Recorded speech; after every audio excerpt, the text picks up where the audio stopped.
Okay, sorry it's so late, and sorry about the weird camera view. I'll shoot with you guys because I'm always honest with you. I will state right now that I have my phone propped up on a chair, and my device is being plugged in because it's about to die. So I'm sitting on the floor right now beside my bed back here at Old Key West in my villa, and I'm shooting you guys this video. Yes. That's how much I'm committed to bringing this video to you guys. Sorry it took so long. I will state that I've been in downtown Disney all night. I got stuck in the rain, and I ran into an indie worker actually, Chico Adams, and yeah, chatted with him for quite a while about wrestling and the such. And then I had some dinner at Planet Hollywood. Found a way to get to Disney Quest, chilled out for Disney Quest for like 3 hours, rain completely stopped when I came out, and now here I am. So let's talk about the second to last night of Halloween Horror Nights for Sir Owen Disney for 2014. I will state right now that as we talked about in the other video, the last video I was talking about, Friday's video, or Friday's event video, I would state that I found out when I was sitting at Ben & Jerry's with my stepmother. She was feeling kind of ill, and she was deciding to go back to the room instead of staying with me for Horror Nights. I found out real quick that I was followed by Horror Nights Orlando, and I was thinking, oh, cool, they finally followed me. I was like, nice birthday present. Wait a minute.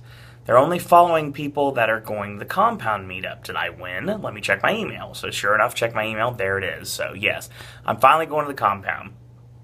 And I will state right now that this is a pretty sweet deal. It really was. I mean, they only picked a select group of people. You could like tweet, you could Instagram, I believe you could Facebook, and you could talk about your fears and like a horrific laugh. I mean, there was a couple of ways you could get in. And sure enough, I made it in. So I found out late. I found out Monday, and that was the deadline that people could find out. So I know a lot of people have found out before. I know my friend Jeff got in. He found out early. And I know Hate to Fly found out early. So I was curious to see what would happen with this. And sure enough, there it was. There's my invite. I'm going to the compound. So this was what I was doing on my second to last night of Halloween Horror Nights. And I will shoot with you guys again. I have a timestamp via my tablet. Why? Because obviously my brain's kind of turned to mush. And my feet are dead. I do not want to see rain ever again for a long, long time. So, of course, I was allowed to choose one guest. And to go with me, of course, I chose Joe, because Joe went with me to an employee preview and hang out with him. Obviously, he's a really good friend, and I thought that was really cool that I could hang out with Joe at the compound meetup. So that worked out famously. Well, here's the deal, basically. What they were going to do is, I knew they were going to take us to the Hard Rock, have some sort of desserts, okay? We're also going to have Q&A with David O'Connell, which is Doc from Season 7 of Face Off, as well as a Q&A with Mike Aiello. And on top of that, we were going to get a lights-on tour of Halloween, and rumor has it that we would be able to go through the house after the lights-on tour. So I'm going to talk about what happened. And thankfully, Jeff used his +1 to be Tim, so Tim was actually there too, and Hate to Fly brought Brian with him from Orlando United, and Eric from Behind the Thrills was there as well with his son. So yeah, a lot of people that I knew were at this meetup, so that was pretty cool. So what did they do? They basically checked us in the white tent, kind of like you would for an annual pass holder event night, right? Well, we signed up, we got a goodie bag, and we have an HHN compound t-shirt. Looks pretty cool. Got that awesome red and black logo on it. And it's that hashtag HHN compound on the back of it. It's also what people are winning, partially what they're winning in the parks when they're doing the compound missions, which unfortunately I was not able to do any of them. It seemed like a massive scavenger hunt, and I did not really get a chance to. I wanted to, I just didn't have time. Way too much to do. But we checked in, very small group of us, and they sent us on our way. We get into a shuttle bus, and we go over to the Hard Rock, which apparently is like a hop, skip, and a jump away from the studio's entrance. So, yeah. We go to the Hard Rock, and we go over to the Velvet Bar, which is where Velvet Sessions takes place, you know, the monthly concert series at the Hard Rock. Of course, I've never been to Hard Rock Hotel before. Obviously, I want to stay there. I just don't have the money to do so. So the only way I'm ever going to stay at the Hard Rock is if I maybe do one night just to do it and then go over to Cabana for the rest of it. I'm thinking I might do that. That actually might happen sometime soon. Haven't quite decided when. May not be for a couple years, but I think that actually might be the case. By that time, we'll be staying at Sapphire Falls. But, sorry, it's weird. It's like weird taste in my mouth. I apologize. So, they tell us we can have some drinks at the Velvet Bar. Well, they had out some dessert samples, nothing we could eat, just some really cool like desserts you could see, and then they had 2 drinks. One was an alcoholic concoction that he called a Swamp Thing, and apparently some people enjoyed it. They could have that. Obviously, I don't drink, so I had a mocktail, and it's like a vampire blood. Basically, in essence, it was pretty much the Dead Walker without the alcohol, which is the signature drink that they sell in the park for $10. So, yeah, that was kind of cool that they actually let us do that. And we could have whatever we want, bottles of water and Coke and all sorts of various items. It was free bar, basically. I don't know if anybody really would have taken advantage. Actually, I know a lot of people probably would have taken advantage of it. But, I didn't, obviously. I had a Coke, I had a couple mocktails, and that was pretty much the end of that. So, yeah. They had some desserts, and basically they were making cake pops. It was kind of cool. They had the pound cake, and you could make like a ghost, or a Frankenstein, or a candy corn, a pumpkin. There were a lot of really cool things, and they had different like flavored sugars that we could dip everything in. So I had several of them. There was one which I called on Twitter a tiny little morsel of evilness. It was like the pound cake, obviously, with chocolate on top and a green swirl and 2 M&Ms that were there. So that was kind of good. Very enjoyable. So, basically what happens is we're sitting around, we're talking to the Universal social media experts here. And all of a sudden, they bring in Doc. They bring in Doc to do a little Q&A with us. So we talked to Doc, and Doc's a pretty jam-up guy. I'm not going to lie. Shout out to Doc. And it's at DOCFX13, and that's on Twitter if you want to follow Doc on Twitter. Obviously, everyone knows I'm Team Stella, as everyone knows. But when it comes down to it, Doc's a really jam-up guy, and he kind of got the raw end of the deal at face-off for sure. Like he said, if you're from Orlando, you either win the whole thing or you get eliminated right away. So, yeah, it just kind of happened. Well, Doc got interrupted by the Voodoo Queen. Mamba came out from the Bayou of Blood scare zone and brought her silent minion with her, who just basically stared at people. And she was really brilliant. They both were amazing. Their characters are phenomenal. I really hope that they actually bring those characters back for Horror Nights somewhere in the future. Maybe when we finally get our Voodoo house, which I know is coming, when we finally get our Voodoo house in Orlando, I do think that they may just have to formulate a backstory for the Voodoo Queen, Mamba, and her minion, and do a Voodoo house, an original concept based on this character, because this character is awesome. And I really enjoyed it. And obviously we heard the rumors that the sacrifice was 86. I will state right now, as of this very moment, it has been canceled. Now, I don't know if that means that it could ever come back in some form. There will be something there, but we don't know exactly what it is. Now, logistics were the reason why that this was canceled. Obviously, there are a very small area right there. And a lot of people congested in that area. Just wouldn't work very well for safety reasons. Totally get that. But in essence, why did they do it in the first place is my question. Why didn't they put it in the other corner? Like move it to the side a little bit so you actually had some room for people to be able to not only walk through the scare zone, but also be able to partake in the sacrifice if they wanted to view it.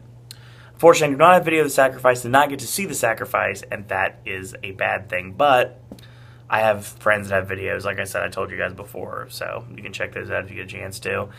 I got pictures with the Voodoo Queen and her minion. That was awesome. It was funny. AJ called me, actually, which is weird, because AJ told me something about Suddenlink is having issues right now, so apparently there's issues with the internet and cable back where I live. Okay. So he told me basically if I can't get a hold of him, if it's busy, then just try to call back later. I was like, all right, that's fine. Well, I was talking to AJ, and Joe was busy. I don't remember what Joe was doing, but Joe was like looking down, like not paying attention. Then all of a sudden, like the minion and the Voodoo Queen came and just scared the crap out of Joe. It was absolutely hilarious, and we had a nice little laugh about it. The Voodoo Queen and her minion took pictures with us and everything. Great character. I really hope that Universal brings her back. I think that they will eventually. Took some pictures with Doc. That was kind of cool. And then it's time to press on. They're like, okay, fine, we're going to get on a bus and we're going to go over to the park. So they gave us a complimentary ticket. And since obviously you guys know that I am really bad on losing things on this trip, apparently. Lost my debit card. I mean, come on. It can't get any worse than that. So that happens, and I lost this complimentary ticket. But it was a complimentary ticket that we could have, if you didn't have a ticket to Horror Nights that night, and I'm not sure how many people in that group actually would not have had a ticket to Halloween Horror Nights. Most of them would have had Frequent Fear or Rush of Fear passes, if I had to guess. Most of them definitely did. But still, it was really cool. Universal actually gave us one, and I may have lost mine, but still, it was there, so that was kind of cool. We go into the park, we do a tiny little TSA gimmick, and we head back towards Halloween. We go back through Halloween, and at this moment, Mike Aiello finally shows up. He actually was, it was his child's birthday party, so he was like hanging out at like Dave and Buster's, which is down the road from Universal property, and he was obviously not here for the whole thing. He was going to show up at the very end. And TJ Manarino shows up too. So both TJ and Mike are there, and they're going to split our group up, and they're going to take us through Halloween, do Lights on Tour of Halloween. But first, before we did that, we got some pictures. We got a group picture in front of the Myers house. Got some pictures of our own on the Myers house. Apparently, there's going to be a Tumblr that they're going to send us a link to. And once I get those pictures, I will definitely show you guys those pictures on my Twitter feed. So yeah, that's for sure to be something I'm going to do. So yeah, obviously, when it comes down to it, Halloween's a passion project for Mike Aiello, given the fact that he is a huge Halloween fan, and he has shoes. I mean, come on, his wife bought him shoes. So yes, he is a huge Halloween mark, and he was happy to bring this to the event finally. So when they split the groups up, Tim and a bunch of them went with TJ, and OU and myself and Joe went with Mike Aiello. So yes, we actually got to go through Halloween with Mike Aiello and hit a little Unmasking the Horror Tour type gimmick with Mike. That was pretty cool.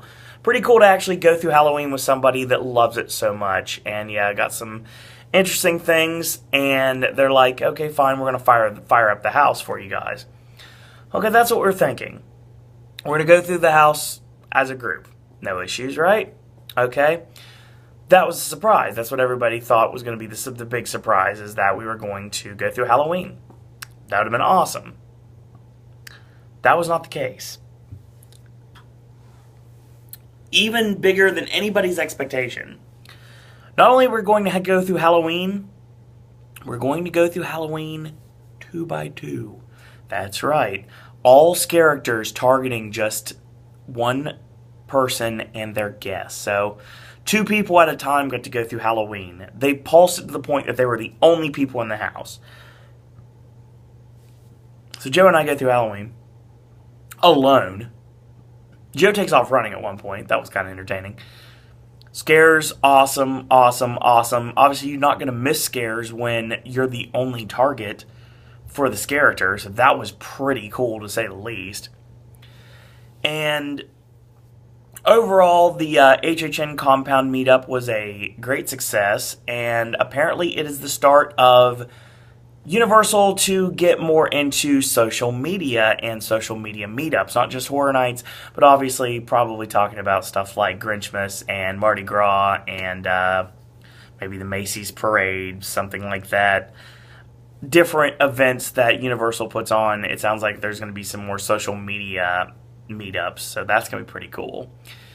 And obviously, when that was said and done, I gave them a Pop business card so they can know of my existence, and maybe, just maybe, I can be a part of these awesome meetups when they happen, as long as I'm in town, obviously, for them. So yeah, shout out to all of the people behind the HHN compound, and also shout outs to Mike and TJ for chatting with us for a bit, doing a little Q&A. Obviously, I had to talk to Mike, talk to him about wrestling, actually, and I'm going to be talking to him a lot more about wrestling in the near future, since he's such a huge fan. I will also state that, obviously, I know you can't really say anything every year, but I asked specifically about 2 things, and it was basically confirmed that Mike does have interest in something that I want to see at the event. Something that's been at the event in a room, but I want to see it in a full house capacity, and I think with Michael Myers, this actually works about the same way. So I honestly think that we will see Scream at Halloween Horror Nights in a full house within the next 3 to 4 years. I should have said 3 to 5, but 3 to 4 years. I'm pretty confident about that, actually. And hopefully Penn and Teller will return. Like I said, I swear to you this time, if I miss Penn and Teller, I'm going to go insane. I will tell you at this very moment, as soon as I find out Penn and Teller are going to go to the event, I'll talk to Mike himself and see if I can set something up. Can't guarantee anything, but I can at least try, right? So they let us go on our merry way and said bye to Tim and the OU guys, who were really awesome to hang out with and really get to talk to hate very much. But I talked to Brian a lot, and I got to talk to Drew a bit when we were doing the Unmasking the Horror tour. We weren't together. We were all on the same table. So, yeah, it sucked I really didn't get to hang out with Tim and Jen at all, but hopefully we can hang out in December for either Grinchmas, or we can get a Macy's Parade, or we can do stuff on Disney property, because anything's possible. Obviously, the first half of Reunion Trip is going to be Pop, and the second half is going to be Cabana Bay. So, yeah, we're going to see what happens with that. So, yeah, really enjoyable time. Thanks to Doc for coming out as well. That was really cool, and it was very enjoyable. I very much enjoyed exactly what they did. But here's the problem. They stick us in a holding area, and they stick us in Lucy Plaza, and Lucy Plaza lets us in From Dusk Till Dawn. Well, it seemed like forever before we got released, but we finally did, and we went into From Dusk Till Dawn, and really good scares. Really good scares on Saturday night. Very enjoyable. I like the house a lot more every time I go through it. Got a lot more intense scares and a lot more stuff that I was not anticipating, even though I've been to the house a billion times, it seems like, and I'll tell you my full list in a couple days. I still thought that I had a great time, and From Dusk Till Dawn, it started off really bad. Like, my first run-through on preview night was bad, but, like, as I went through, it got better and better. Gecko Brothers spot on as usual. Really sexy Kubras, and the first room, obviously, when you have them pop out of the little curtains, and yeah, so that was really awesome, like it always is, and it officially kicked off our night.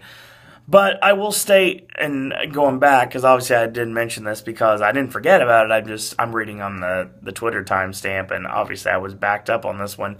After Halloween, we actually got to go through Roanoke Cannibal Colony, and Roanoke was okay. I mean, it was really good scare-wise this time around. I got some good scares, and that's always fun. Roanoke starting to get better and better, and like I said, it's good. 2 houses I really wasn't big on in the beginning finally started to get better, so that was cool. Too bad that it's over. So we went to The Walking Dead because why not? We need to get it out of the way. It's long, and the whole event I would come up with this inside joke with everybody that talked to me. I was like, "Where's the beer line?" Well, apparently the beer line is at the entrance of The Walking Dead, because I'm seeing 3 light beer cans and 1 Coors Light beer can and 1 cup. So yes, all this beer paraphernalia just laying on the side of a soundstage. So, Walking Dead, what can I say about it? It's long, it's drawn out, good for fans of the series, like the big spot scare. I like the odes to things. There is a really awesome ode to the icons of the past of Halloween Horror Nights if you go through The Walking Dead. Now, the funny thing is obviously you're not going to see it very well with show lighting on, but if you take the Unmasking the Horror Tour, you know exactly what I'm talking about. There are references to, to Albert Kane, to Elsa Strict, to Jack Schmidt, to Julian Browning, and to Paolo Ravinsky. So yes, odes to a lot of the icons of the past. And I said that without even looking at anything. I'm proud of myself. Hopefully I didn't mess up any of those names. I apologize if I did. After that, we went to Giggles and Gore, which is incredible. I love Giggles and Gore. That house is just spectacular. I really want to see more come out of it. New GAT came out of this, and I found 3. There are officially 2, according to my guy Ello, and apparently the third one was added without him knowing. Like, he says that sometimes they add the guest-activated triggers when he doesn't know about it. But the thing about GATs are the fact that they basically slow the line down, so that's a problem. That's the reason why they kind of are kind of minuscule on some of the GATs sometimes. So yeah, there's always that. Went to Bill and Ted, and oh god, Bill and Ted was amazing. Hashtag the other one. Oh my god, like, ooh, so awesome. My Horror Nights crush, if you will. I'm telling you right now, that was really, really cool.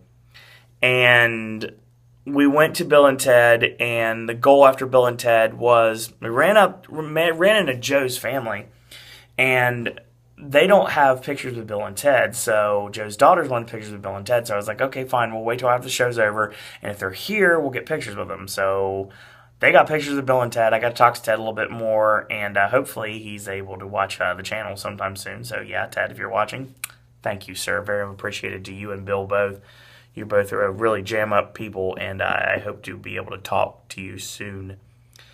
So after this, apparently Joe's daughters were a little bit hungry, so we went to Mel's, and this is the first time I went to the dye-in version of Mel's. Nothing different. The only difference is the sign.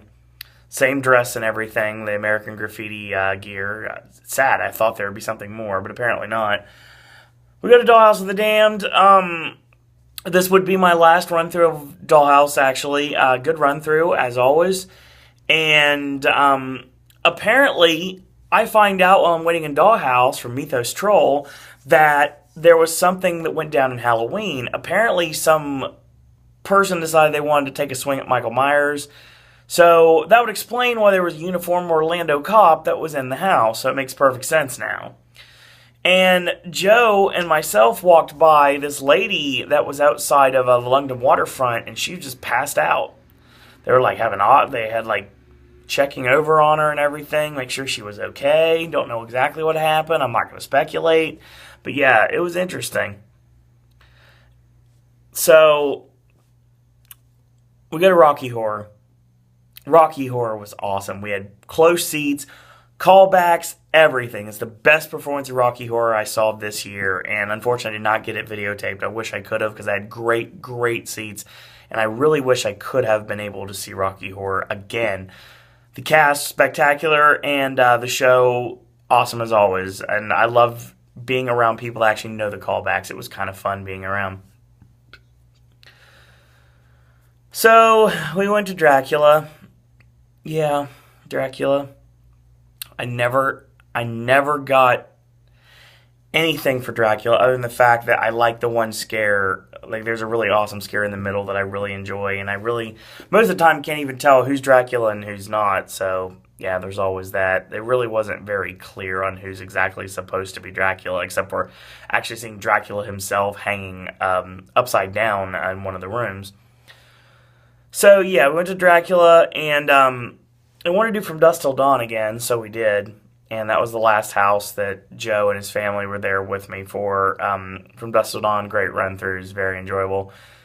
And I was trying to rush over to Giggles and Gore, and I didn't make it because I get right to there and I get stopped by a team member, and they're like, the park's closed. I was like, ugh. So that sucked. But that was a fun night, very enjoyable night. And I got picked up a little bit late, having some issues with mirrors, not getting shuttles, getting taxis or luxury cars. It was really interesting, like town cars. So yeah, that happened the way it did, and that was Saturday night. Now, there's one more night left to Halloween Horror Nights. It was not, well, it was not the greatest house-wise, but I had an incredible time for it. So yeah, this night was great, really enjoyable, and I ended up crashing like hardcore after it was over, completely worn out. I was in Antojitos, and I was just like chilling out in the chair, like drinking water, drinking free water, because I live on free water at Halloween Horror Nights. Why? Because it's nice and humid outside. So we get that done and get back like after 2 a.m. and that is the Saturday night. So that was my Saturday night. So Sunday night, well, a new day equals a new month, and that's going to be tomorrow. We're going to talk about my final night of Halloween Horror Nights tomorrow, and sometime this week or next week, we're going to be doing my final review of Halloween Horror Nights 2014, Halloween Horror Nights 24 in Orlando. So yes, I'm definitely going to be talking about that in the near future, including what happened when I watched all 4 Bill and Ted shows, plus met up with Dr. Jimmy and Charles Brimmer. So yeah, we'll see what happens with that. We'll talk about that tomorrow. So in the meantime, I want to thank you guys and girls out there for watching. If you like these videos, tell your friends about them, leave a comment, do subscribe, help spread the word about Pop. If you haven't yet, go to Facebook and click like on our Facebook fan page. It is Sir Owen Disney Pop on Facebook. If you care to follow me on Twitter, you're more than welcome to. It's at Sir Owen Disney. And if you'd like to email me, it is sirowendisney@gmail.com. And in this case, I'm going to change it up on you guys. Last but certainly not least, if you'd like to Facebook me, it's Owen Disney. So very simple, very easy to find. And thank you guys and girls out there for watching. And until tomorrow, boys and girls, that's all I got to say about that.